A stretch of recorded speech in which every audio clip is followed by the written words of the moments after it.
kan situasi dunia sedang berfluktuasi ini Pak ya. Turunan emisi karbon ini tentu tantangan ini ternyata tidak mudah ya. Iya. Tadi angkanya bisa sampai Besar 4.000 sekali. triliun.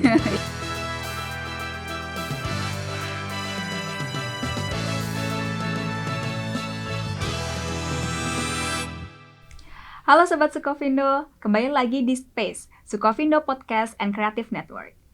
Kali ini bersama saya, Putri Rafika Dewi, yang akan membahas terkait Sustainable Finance atau keuangan berkelanjutan untuk mendukung dekarbonisasi Indonesia. Topik ini penting untuk dibahas karena pembiayaan adalah kunci dalam menggerakkan transisi menuju ekonomi rendah karbon. Seperti yang diketahui, Indonesia telah berkomitmen untuk mencapai net zero emission pada tahun 2060. Menteri Keuangan Sri Mulyani Indrawati dalam International Conference on Infrastructure (ICI) tahun 2025 menyatakan Indonesia membutuhkan total dana sekitar 4.000 triliun rupiah untuk dapat mencapai target Nationally Determined Contribution atau NDC Indonesia. Komitmen ini tidak akan terwujud tanpa adanya dukungan sistem keuangan yang inklusif, transparan, dan berkelanjutan. Untuk membahasnya, telah hadir di studio Space dua narasumber yang istimewa. Yang pertama, Bapak Adi Budiarso, selaku Komisaris PT Sukovindo yang juga menjabat sebagai Direktur Pengembangan Perbankan, Pasar Keuangan, dan Pembiayaan lainnya Kementerian Keuangan Republik Indonesia. Selain itu, beliau adalah anggota Dewan Pemantau Standar Keberlanjutan Ikatan Akuntan Indonesia atau IAI. Dan Bapak Jarod Sembodo selaku Kepala Satuan Pengawas Internal PT Sukovindo yang aktif dalam Ikatan Akuntan Indonesia atau IAI, bidang akuntan sektor bisnis. Selamat datang Bapak Adi dan Bapak Jarod. Baik, untuk membuka diskusi langsung saja ya Pak, mungkin bisa dijelaskan lebih dahulu Pak, apa yang dimaksud dengan keuangan berkelanjutan dan bagaimana konsep dasarnya? Mungkin Pak Adi. Ya, terima kasih Mbak Putri. Jadi, keuangan berkelanjutan adalah sebuah konsep yang mencoba untuk mengintegrasikan di dalam setiap pengambilan kebijakan di sektor keuangan atau keuangan, itu adalah environment, sosial dan governance ya. Jadi itu green yang diperluas lah begitu. Sehingga diharapkan setiap perencanaan, pengambilan keputusan untuk investasi, tabungan dan bahkan pembiayaan itu sudah memperhatikan aspek sustainability. Gitu, Mbak. Ya. Mungkin Pak Jarod ada tambahan, Pak?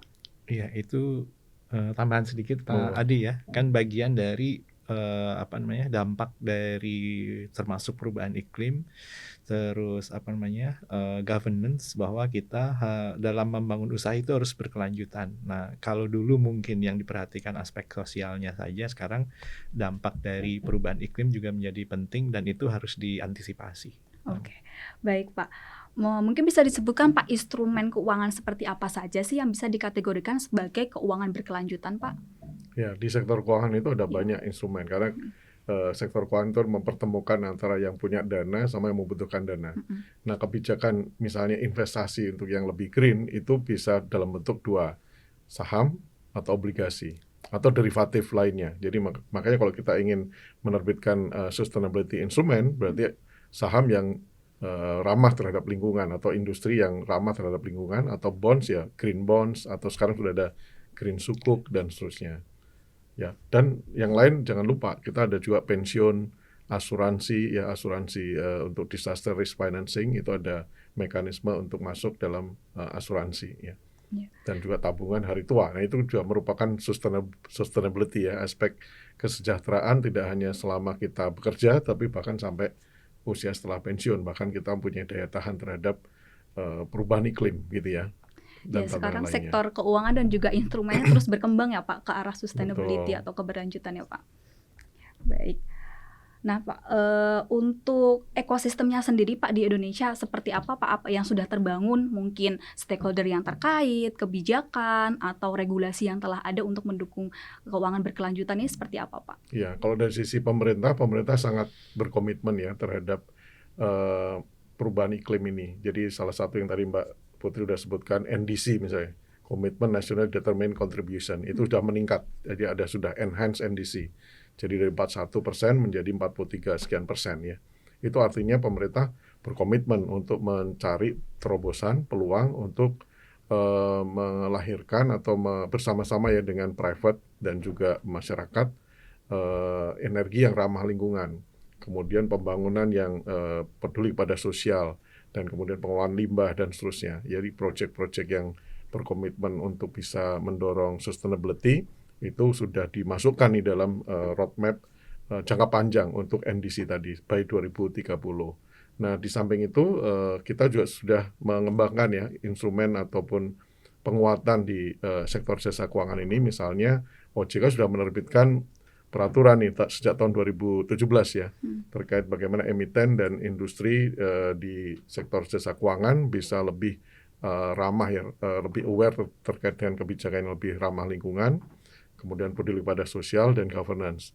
Kemudian sudah ada juga Undang-Undang P2SK, jangan lupa ya, Undang-Undang Penguatan dan Pengembangan Sektor Keuangan, di mana mulai September tahun 2023 bursa karbon itu sudah diawasi oleh OJK, dan OJK juga sudah diperkuat sebagai lembaga yang secara terintegrasi menerbitkan kebijakan terkait pengawasan di pasar modal yang green ini dalam tanda petik ya.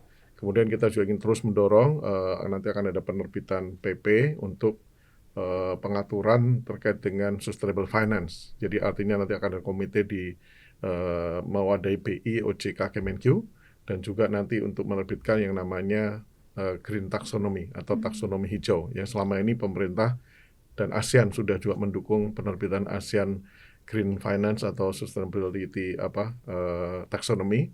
Nah, nanti Indonesia akan diperkuat lagi dengan taksonomi hijau dan komite ya, pembuatan komite di level nasional, sehingga ini akan bisa mendorong ya partisipasi tidak hanya pemerintah tapi juga masyarakat, private sector, swasta dan pihak lainnya untuk berkomitmen terhadap pertumbuhan investasi ya, pembiayaan yang lebih ramah terhadap lingkungan dan tantangan perubahan iklim kita. Baik Pak. Oke, dari Pak Adi perspektifnya dari pemerintahan nih. Kalau dari Pak Jarod nih Pak, kalau perspektifnya dari seperti Sukovindo nih Pak, pihak ketiga gitu, kira-kira peran apa untuk mendukung ekosistem keuangan berkelanjutan di Indonesia ini Pak? Iya, tadi kan Pak Adi menyebutkan bahwa tadi ekosistemnya ternyata melibatkan banyak pihak nih gitu, antara lain tadi kan pelaku usaha, terus pemerintah, terus masyarakat. Nah, tentunya nanti pihak-pihak itu kan berkepentingan untuk menjamin kalau ada proyek hijau, ada aksi korporasi yang dilakukan, lalu regulasi pemerintahnya mengatur. Nah, itu dibutuhkan pihak independen untuk mengukur, menilai, karena di balik itu semua pasti ada risiko baru yang timbul kan. Kalau biasanya dulu laporan keuangannya di Windows Dressing, ini juga orang yang mengaku melakukan proyek hijau, membuat aksi korporasi yang green tadi, bukan tidak mungkin ada risiko-risiko tersebut. Nah, Sukovindo bisa masuk untuk mengambil peran di sana sebagai pihak yang independen, membantu pemerintah, meyakinkan masyarakat bahwa aksi-aksi tadi yang hijau itu memang benar-benar dilakukan dengan beberapa hal tuh dia. Jadi Sukovindo kan punya sertifikasi LVV, melakukan verifikasi dan validasi kepada pihak-pihak yang tadi mengklaim sudah melakukan usaha atau upaya keberlanjutannya, entah dia menanam pohon, mengurangi emisi dengan mengganti energi dari yang berbasis fosil menjadi yang lebih ramah, misalnya pakai air atau tenaga surya. Nah, itu kan harus dihitung, diukur benar apa enggak gitu kan dampaknya, terus dia bisa klaim. Apalagi kalau pemerintah nanti sudah menerapkan carbon tax gitu, berapa yang harus dibebankan. Nah, itu nanti Sukovindo berperan di situ, mulai dari menjadi LVV-nya, verifikasi validasi, bisa audit energi, audit performance juga atas capaian yang diperoleh, bisa menjadi pemberi opini mungkin atas laporan yang disusun, laporan ESG dan seterusnya. Mungkin itu antara lain hal-hal yang bisa dilakukan Sukovindo sebagai lembaga TIC di dalam ekosistem ekonomi atau keuangan berkelanjutan tadi, Mbak. Ya, berarti berkolaborasi ya Pak antara pemerintah juga, pelaku industri juga, dan juga pihak ketiga seperti Sukovindo dalam membangun ekosistem keuangan berkelanjutan di Indonesia ini. Ya, betul. Nah, saya ingin bertanya berkaitan dengan dekarbonisasi nih Pak. Untuk saat ini bagaimana kondisi keuangan berkelanjutan Indonesia untuk mendukung dekarbonisasi atau net zero emission target itu Pak? Ya, Sebagaimana tadi kita sudah bahas bareng ya, jadi NDC itu sebenarnya terdiri dari 4 sektor utama ya. Kehutanan, pertanian, dan lahan itu mainly akan menjadi berkontribusi untuk penurunan emisi karbon. Yang kedua adalah energi, khususnya energi transisi ya. Jadi kita bisa menuju kepada energi yang ramah pada lingkungan seperti surya, hidro ya. Mungkin selama transisi pakai gas untuk menggantikan yang energi pakai batu bara ya. Itu sangat-sangat memberikan polusi dan dampak lingkungan masyarakat yang sangat besar. Kemudian limbah misalnya sampah ya. Kemudian industri lainnya, industri termasuk infrastruktur dan lain sebagainya. Nah, komitmen ini tentunya sudah cukup lama dituangkan dalam Enhanced NDC Commitment, itu melibatkan lingkungan hidup, kehutanan, ESDM, dan banyak kementerian yang terkait.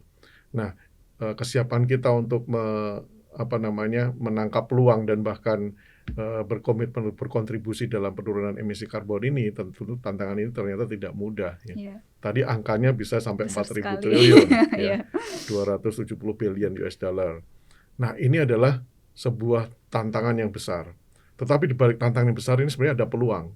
Kenapa? Karena Indonesia ini kan sebenarnya kita punya dan kaya sekali dengan hutan. Kita kaya sekali dengan oksigen dan potensi untuk bisa reduction emisi karbon itu, bahkan dan memanfaatkan biota atau rumput laut di laut kita ya, terbuka itu, sehingga terumbu karang dan seterusnya itu bisa lebih menghasilkan tidak hanya manfaat bagi ekonomi masyarakat, tapi juga yang ramah terhadap lingkungan dan berkelanjutan. Nah, ini peluang kita nih, mungkin Mbak Putri tahu nih, Amerika sudah agak mundur nih kan soal komitmen tentang green. Benar, ya. Pak. Sehingga Indonesia berpeluang nih mempunyai komitmen atau memiliki semacam leadership ya dengan beberapa negara lain, contohnya Brazil, UK, itu Pak. Kita juga beberapa negara-negara di global ini masih wait and see nih. Ini gimana? Ini adalah sesuatu yang tidak bisa lagi dielakkan karena sudah di depan mata nih Mbak Putri. Tantangannya nih ya. Pemanasan global ya, naiknya suhu udara dan bahkan naiknya level laut yang di pantai utara Indonesia, Jawa ya khususnya. Itu kan juga sudah ada inisiatif pemerintah, barangkali kita perlu juga membangun seawall di depan itu. Kan apa? Tantangannya luar biasa. Begitu misalnya banjir, itu kerusakan lingkungan, bencana yang menimbulkan penderitaan bagi masyarakat akan besar sekali. Sehingga peluang untuk investasi ada untuk green, dan juga peluang untuk Indonesia berkontribusi dalam leadership global dalam komitmen terhadap NDC bahkan net zero yang lebih cepat dari 2060, saya rasa sangat-sangat terbuka. Jadi makanya ini so far target kita kan dari 4.000 triliun ya Mbak. To be frank, pemerintah tuh baru 16% dari APBN kita. APBN kita ini kurang lebih sekitar 3-5% setiap tahun Pak untuk proyek yang green. Kan kita bisa menelurkan green sukuk dan pembiayaan untuk infrastruktur yang ramah terhadap lingkungan ya. Nah, tantangannya masih besar sekali karena kita masih membutuhkan sekitar 84% lebih ya untuk partisipasi swasta. Dan ini artinya sebenarnya kita punya peluang untuk mengajak semakin banyak patriot bangsa nih. Jadi patriot kalau zaman dulu kan berjuang untuk kemerdekaan. Kalau sekarang kita perlu patriot yang berjuang untuk sustainability. Pembiayaan sustainability. Untuk supaya anak cucu kita ke depan bisa lebih menikmati ya manfaat dari lingkungan yang lebih green, ya industri yang ramah lingkungan, dan bahkan masyarakat kita bisa lebih sejahtera dan memanfaatkan aktivitas pembiayaan dan investasi yang lebih meningkatkan kesejahteraan, tapi juga berbarengan dengan meningkatkan kelestarian lingkungan dan juga keramahan terhadap potensi bencana yang besar dari climate change. Gitu, Mbak. Berarti ini ya Pak, kalau dilihat dari potensi, Indonesia sangat berpotensi untuk mendukung tadi green economy, bahkan sekarang ada blue economy juga ya Pak, tadi sempat disinggung terkait koral dan segalanya gitu. Cuma kan tadi ada gap ya Pak, sekitar 80% untuk memenuhi target 4.000 triliun itu Pak. Nah, untuk sekarang nih Pak, apakah bagaimana kolaborasi Indonesia mungkin dengan negara lain atau negara maju dalam Pak, menutupi gap 80% ini ya Pak. Nah, itu seperti apa Pak? Jadi menarik ya, tadi Pak Jarod sudah sampaikan, kita punya kebijakan sudah lengkap sebenarnya. Pertama, kebijakan carbon trading mechanism sama carbon tax sudah ada di Undang-Undang HPP. Memang PP-nya masih menunggu kesiapan industri. Karena tadi industri kita perlu juga kita sama-sama bangun ya kesiapannya. Itu sudah setara dengan berbagai banyak negara maju, terkait carbon trading mechanism. Itu udah ada di undang-undang HPP kita sejak tahun 2021 ya. Iya, Pak. Nah, kemudian di tahun Habis 2023 ya kita ada undang-undang P2SK. Nah, undang-undang P2SK ini melengkapi. Jadi Indonesia sekarang sudah mempunyai regulatory framework yang sudah mengatur sektor jasa keuangan kita, penguatan di BI, OJK, Kemenq untuk mengatur bagaimana kita ke depan punya komite tentang sustainable finance, Mbak. Ini artinya pembiayaan untuk proyek investasi yang ramah lingkungan akan disupport dengan lembaga otoritas yang bersinergi juga untuk mendorong partisipasi banyak pihak termasuk filantropi ya, private sector dan Sukovindo sekarang sudah punya peran sebagai LVV ya. LVV itu adalah bagaimana mekanisme carbon trading itu di pasar modal itu sudah bisa diawasi oleh OJK dan partisipannya bisa swasta termasuk Sukovindo bisa berperan untuk menjadi lembaga yang memberikan assurance, sertifikasi terhadap setiap kegiatan yang mencari modal di pasar modal ya sudah sesuai dengan standar yang berlaku gitu. Nah, ke depan kita juga ingin menerapkan standar berkelanjutan. Kita sudah quite in line ya dengan global standard yaitu ada SASB dan GRI selama ini. Tapi mereka semua sudah mulai merucut kepada IFRS S1 dan S2, Pak Jarod dan YAI ya. Saya juga masuk di tim pemantau di YAI. Kita coba targetkan by 2027 standar ini sudah berlaku. Sehingga di Indonesia sudah comply dengan global standard. Tadi yang saya sampaikan, Indonesia berpeluang mempunyai peran leadership yang lebih kuat ya. Saya yakin Pak Prabowo juga sudah mencanangkan ya di dalam Astacita di 2 dan 8. Ya, 2 itu terkait dengan blue economy, green economy, dan 8 terkait dengan governance dan juga mendorong Indonesia memiliki ketahanan ya terhadap energi, pangan, tapi juga social dan governance ya. Governance itu penting tuh karena ya keadilan dan juga bagaimana menjaga governance di sektor jasa keuangan kita. Gitu, Mbak. Iya. Pak Jarod mungkin ada tambahan, Pak? Ada tambahan sedikit. Baik, ini kan situasi dunia sedang berfluktuasi ini, Pak ya. Betul. Jadi komitmen yang dulu tinggi, dulu banyak menurun ya. Leadernya Amerika, Iya. mantan wakil presiden Amerika tuh yang Al Gore ya, mendorong. Tapi kelihatannya Pak Trump malah berkurang. Nah, itu Indonesia tantangannya tuh di situ. Ya. Apakah mau ikut berfluktuasi atau konsisten komitmennya ya, Pak ya. Di tengah dinamika global. Jadi kita juga kalau Pak Prabowo kan cari teman sebanyak-banyaknya supaya jadi tetap kooperatif dengan negara-negara mana yang tetap punya komitmen sama mungkin di bidang green finance ini ya Pak ya, green economy gitu. Jadi kita bisa komitmen terus, begitu juga pemerintah mungkin Pak ya. Dari pembiayaan pendanaannya juga harus bisa konsisten mendukungnya, gitu Pak mungkin. Gitu Mbak. Yang sedikit menanggapi Pak, mungkin kalau European Union ya Pak yang aktif juga dalam skema keuangan berkelanjutan ini, mungkin sepertinya Indonesia juga ada kolaborasi dengan UK ya Pak, atau seperti apa Pak? Kami di Kementerian Keuangan kita juga beberapa kali beraudiensi ya dengan global. Karena Menteri Keuangan tuh terakhir beliau menjadi wakil ya di Coalition Finance Minister to Tackling Climate Risk ya. Jadi artinya Indonesia tidak tidak setengah-setengah dalam hal ini. Kita ingin berkomitmen untuk membangun global alliance ya untuk mendorong perubahan iklim ini. Memang tadi Pak Jarod bilang kalau di Amerika itu memang banyak negara seperti Amerika juga sudah masih bertanya ya.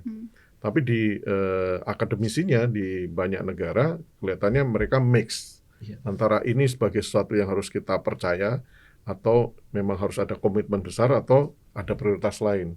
Karena memang tantangannya tadi Mbak, cita-cita kita ada besar dan penting gitu ya, tapi ternyata cost-nya mahal sekali. Nah ini yang membutuhkan patriotisme.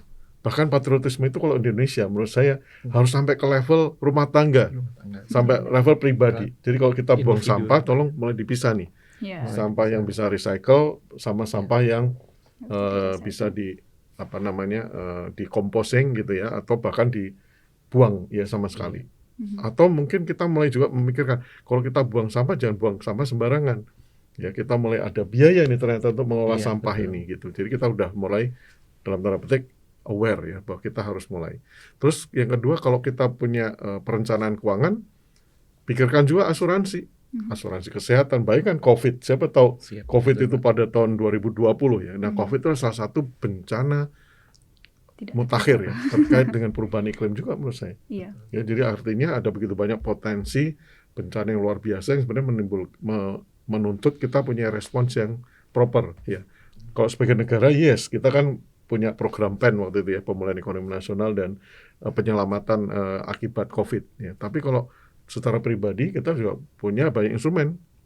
Kemudian kalau kita mau berinvestasi, tolong memilih saham perusahaan yang memang sudah yang memang peduli terhadap lingkungan, keberlanjutan. sehingga ke depan itu memang itu begitu banyak aktivitas di industri di keuangan kita jadi lebih sustainable, ramah terhadap lingkungan, dan kita juga pada saat kita mungkin biayanya kan lebih mahal dikit, tetapi kita bisa mendorong tadi penurunan risiko akibat bencana perubahan iklim yang besar sekali. Iya. Gitu, Mbak. Jadi kita juga sudah mulai juga siap punya payung sebelum hujan gitu ya. Iya. Berarti mengintegrasikan ESG itu sendiri ya, Di Pak? dalam setiap Betul. keputusan Di setiap kita ya, keputusan. baik rencana maupun pengambilan kebijakan investasi, Iya. keuangan dan industri. Bayangkan Mbak, gitu. dari levelnya individu, orang per orang sampai Iya, level global yang harus Global. dipikirkan. Dan Sukovindo bisa bantuin sebenarnya kan, kita Iya. bisa punya istilahnya lembaga seperti Sukovindo atau TIC Global yang bisa membantu.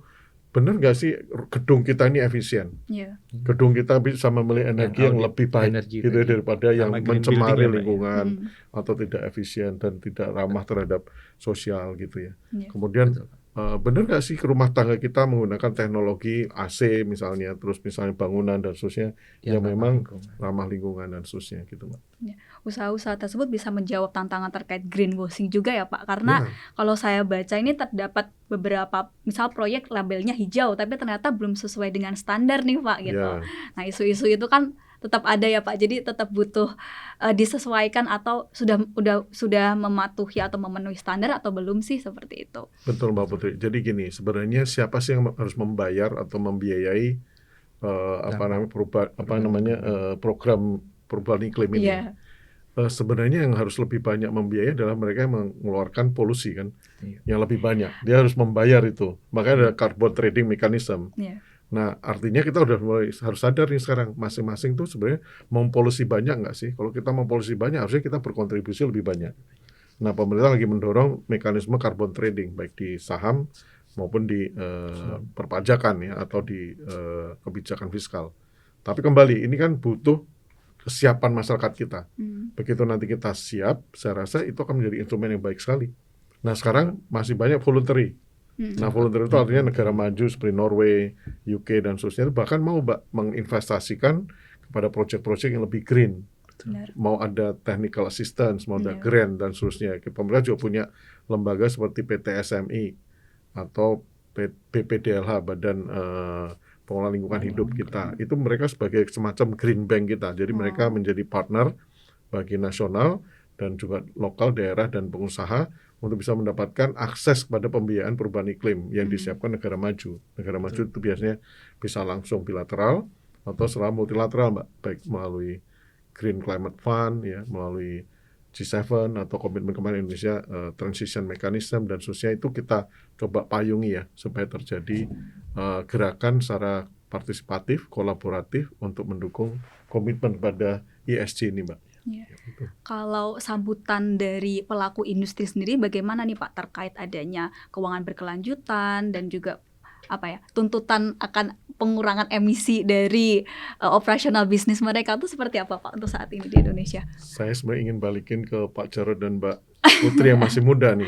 Kalau misalnya Mbak Putri kita tanya misalnya, atau teman-teman yang ikut dengerin ini ya, kalau kita tanya apa peran pemuda sekarang untuk mengencourage ya global yang sekarang lagi meredup, itu sebenarnya harus terjadi sebuah gerakan patriotisme nasional ya, bahkan global ya, terhadap bagaimana perilaku industri ya, perilaku masyarakat ke depan harus bisa lebih mulai ramah lingkungan. Nah. Kalau Singapura bisa ya, buang sampah dendanya mahal sekali. Dendanya untuk apa? Untuk mendisiplin masyarakat. Dendanya untuk apa? Untuk mengelola sampahnya lebih baik gitu. Dan ternyata sampah bisa dikelola menjadi energi, bisa menjadi kompos misalnya, menjadi pupuk, dan bisa menjadi bahkan recycling atau circular economy. Dan itu ternyata bisa dilakukan. Jadi ada begitu banyak inisiatif dan itu membutuhkan tadi kita butuh patriot-patriot muda ya. Benar, Dan Pak. itu harus dari banyak sektor ya, dari industri dan seterusnya. Iya. Dan betul karena kita di Sukovindo kan mungkin kita jadi pelopornya gitu ya. Ya, kenapa tidak? Kalaupun kita nggak turun pas melakukan penugasan ya teman-teman seluruh pegawai Sukovindo jadi role modelnya.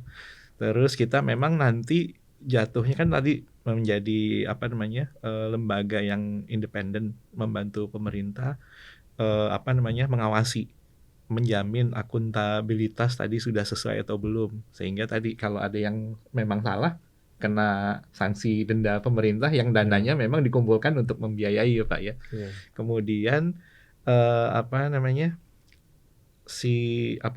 Sukovindo tadi itu memang perlu juga mengedukasi masyarakat gitu. Ya itu bagian dari sosial effortnya lah. Jadi kita membantu mengedukasi karena kita mungkin paham regulasinya, kita bantu masyarakat juga supaya masyarakat juga turut membantu pengawasan gitu. Jadi edukasi itu jadi penting. Dari semua tadi kan banyak peraturan yang disampaikan Pak Adi ya. Jangan-jangan banyak yang belum sampai. Nah kita bisa membantu ada regulasi-regulasi hijau yang sudah diterbitkan pemerintah gitu. Iya. Menanggapi sedikit Pak, mungkin tadi kan pertanyaan dari perspektif anak muda ya Pak. Nah, saya setuju sih Pak terkait adanya peningkatan pendidikan untuk masyarakat, terutama untuk golongan muda ya seperti saya gitu Pak. Karena isu terkait iklim atau mungkin sederhana membuang sampah itu sebenarnya belum semua orang tuh paham ke sana gitu. Apalagi untuk negara berkembang seperti Indonesia itu challenging-nya lebih banyak gitu, karena kita mungkin lebih berpikirnya terkait pertumbuhan ekonomi, belum sampai berpikir ada krisis iklim nih yang kaitannya dengan bumi kita ini Pak dan segalanya gitu. Itu saya setuju sekali gitu. Kemudian kalau terkait itu ya Pak, industri, mungkin kalau saya boleh menanggapi terkait industri Pak. Kalau sekarang di Indonesia tadi balik lagi kan Pak, masih voluntary. Jadi mungkin sekarang pressure-nya lebih dari investor-investor luar negeri gitu Pak, yang memang memberikan tuntutan kepada perusahaan, apalagi kalau perusahaan ini perusahaan global, untuk mengikuti atau mengintegrasikan ESG dalam bisnisnya gitu. Tapi kedepannya kan nanti kata Indonesia mau mewajibkan gitu. Semoga aja semakin positif pergerakannya dan semakin progresif gitu Pak kedepannya. Seperti itu. Mungkin saya sedikit tanggapi. Iya baik Pak. Kan ada istilah anak muda itu sekarang YOLO. YOLO. You live only once. once. Itu sebenarnya perlu maknai sebagai sebenarnya salah. You die only once. You live every single day. Yes. Artinya apa? Ada setiap hari begitu banyak peluang bagi kita. Nah, menurut saya anak muda itu bisa banyak berpotensi membantu pemerintah Indonesia atau negara kita untuk menyiapkan proyek-proyek yang ramah lingkungan, proyek-proyek yang siap untuk didanai oleh begitu banyak grant dari luar negeri. Ya, saya pernah dulu menjadi salah satu NDA office ya. Di GCF, jadi Green Climate Fund itu mengumpulkan sekitar 10 billion US dollar untuk mendanai proyek-proyek green di negara-negara berkembang, termasuk Indonesia. Nah, kita baru dapat 2 atau 3 proyek waktu itu, dan nilainya kurang dari 1 juta US dollar. Jadi pemerintah, masyarakat kita sebenarnya berpeluang. Coba buatin community project misalnya ya, misalnya yang ramah terhadap lingkungan itu maksudnya contoh misalnya di tempat tertentu ya, yang dekat dengan hutan itu ada kawasan yang membantu masyarakat supaya membangun misalnya ekoturism atau membangun misalnya energi yang berbasis ramah lingkungan ya, seperti itu, baik pakai solar maupun pakai pellet, misalnya pellet dari bambu atau dari apa yang bisa, atau bahkan dari kompos ya, atau bahkan bisa juga proyek seperti yang inovatif ya. Energi terbarukan itu ada banyak banget, misalnya baik dari mobil listrik, inovasi-inovasi yang lain yang kita siapkan untuk bisa dapat dana dari global. Nah, itu begitu banyak proyek-proyek itu, banyak negara maju pun mau mendanai. Jadi ini menjadi salah satu cara ya. Terus inovasi-inovasi itu juga tuangkan di dalam, kalau Anda bekerja di perusahaan, tuangkan dalam inisiatif-inisiatif yang baru yang mungkin bisa meningkatkan leveling kita ya.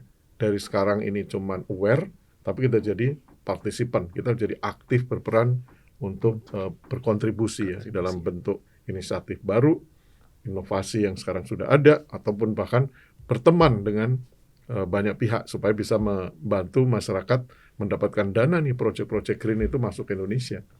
Ada begitu banyak masih Mbak peluang untuk itu ya. BPDLH, PTSMI itu juga salah satu lembaga yang siap untuk mendukung, termasuk Pemda. Jadi kalau Pemda bisa membangun misalnya proyek yang ramah terhadap lingkungan, infrastruktur yang ramah lingkungan, ada begitu banyak bantuan pemerintah, dukungan pemerintah, termasuk program yang namanya PDF ya, Project Development Fund atau VGF, Viable Gap Fund, itu adalah program penjaminan dan dukungan pemerintah untuk membantu proyek yang ramah lingkungan, pengelolaan sampah, ya kan, pengelolaan misalnya tadi dekarbonisasi di hutan, atau di masyarakat di sekitar hutan dan seterusnya, mangrove, kita begitu banyak peluangnya.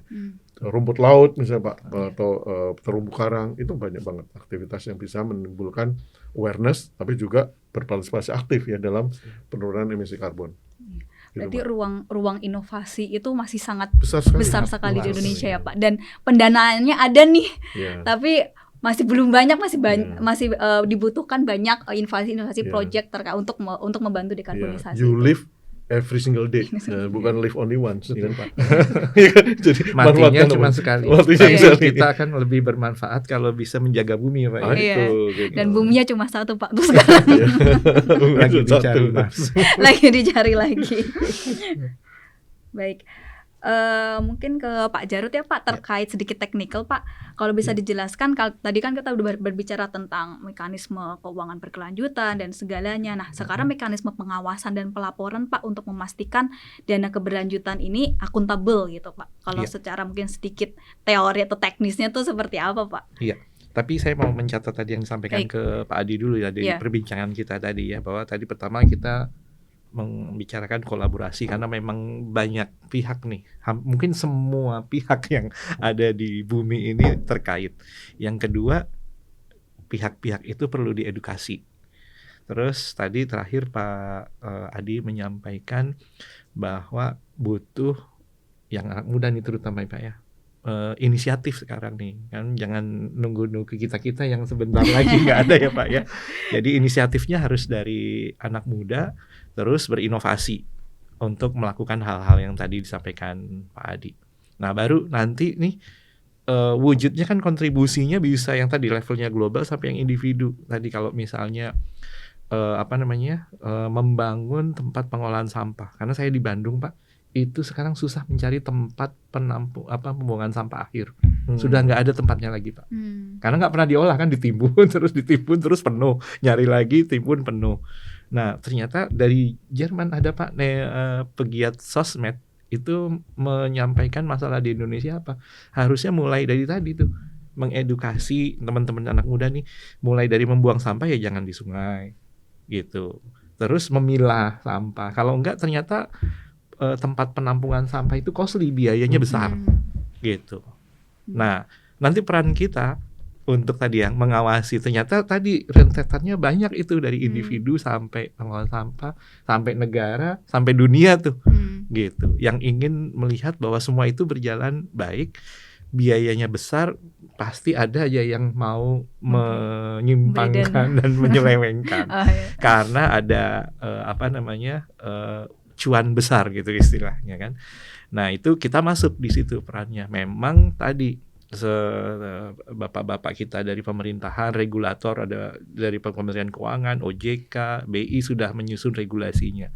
Kita edukasi dulu sebelum pengawasan nih, supaya semua masyarakat memang mengetahui, memahami, pelaku usaha juga paham. Terus kita turun bahwa kalau mereka tadi sudah melakukan rentetan ini memang dijalankan secara akuntabel, secara sesuai dengan regulasi. Nah kita baru turun tuh memastikan, mulai dari kita sebagai LVV menghitung benar nggak orang yang mengeluarkan polusi lebih banyak itu nanti akan diberikan beban yang lebih besar supaya ada asas berkeadilan selanjutnya ya. Terus kita juga menentukan, mengaudit bahwa pihak-pihak yang sudah memberikan kontribusi pengurangan energi yang belum disebut tadi mungkin Pak namanya insentif nih setelahnya gitu.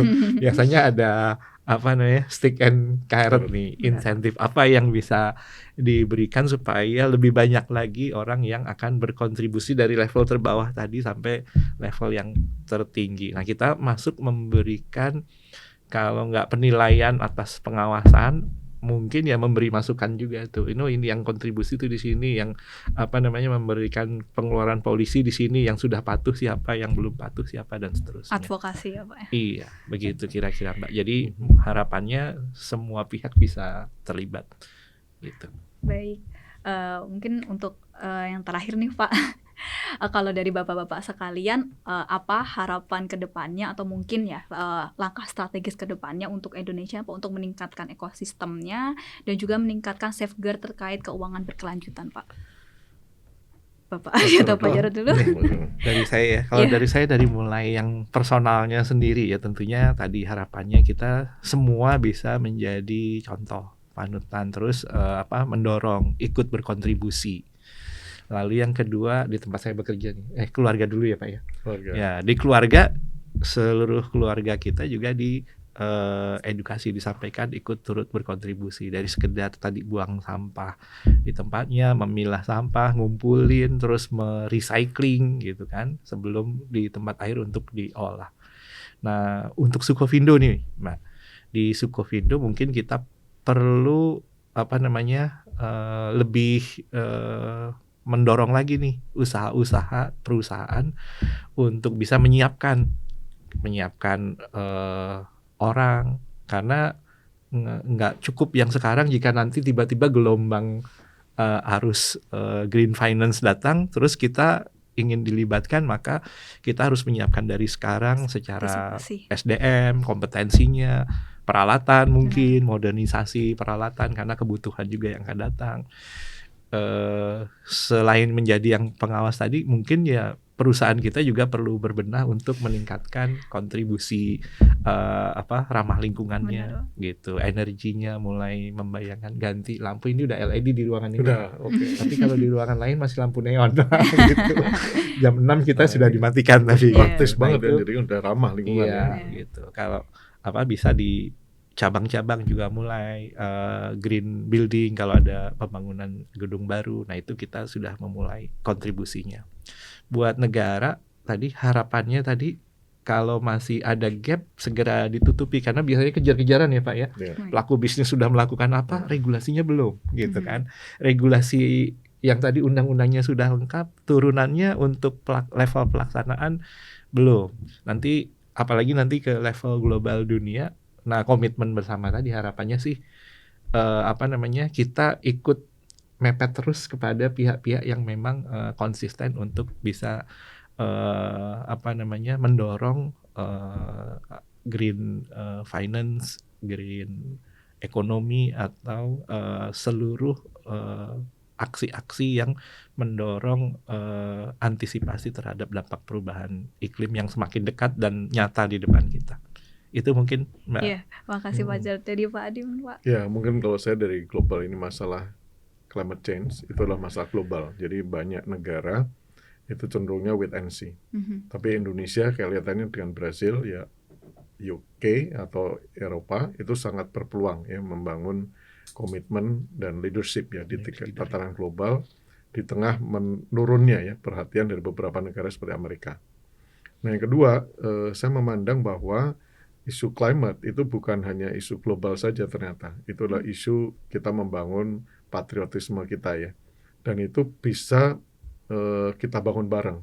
Contoh tadi ya, harga yang atau investasi yang diberikan atau ditimbulkan dari sektor ini, itu ada green bonds ya, ada blue bonds, ada green sukuk dan seterusnya. Itu harganya akan tetap mahal atau suku bunganya akan tetap sangat-sangat Menarik. tinggi misalnya kalau misalnya ya kita nggak pada mau beli investasi itu gitu. Tapi kalau kita pada mau beli, itu menimbulkan demand ya. Nah, demand itu akan menimbulkan, wah ini akan meningkat nih ternyata pembiayaan terhadap proyek-proyek yang ramah terhadap lingkungan. Jadi kita sebagai masyarakat, kita kalau beli investasi, ya belilah investasi yang green, green bond ya. Kalau masuk ke dalam pasar modal, ya kita beli atau pilih perusahaan-perusahaan yang masuk dalam bursa yang ramah tadi, yang hijau ya, yang ESG-nya kuat gitu ya. Terus yang kedua, kita juga harus mulai menyadari kita sebagai masyarakat Indonesia, harapan hidup kita sekarang 74 tahun. Ya kan? Sudah meningkat. Sudah meningkat nih dari zaman dulu. Tapi kalau misalnya kita belajar dari Australia itu sekarang harapan hidupnya sudah 87 tahun.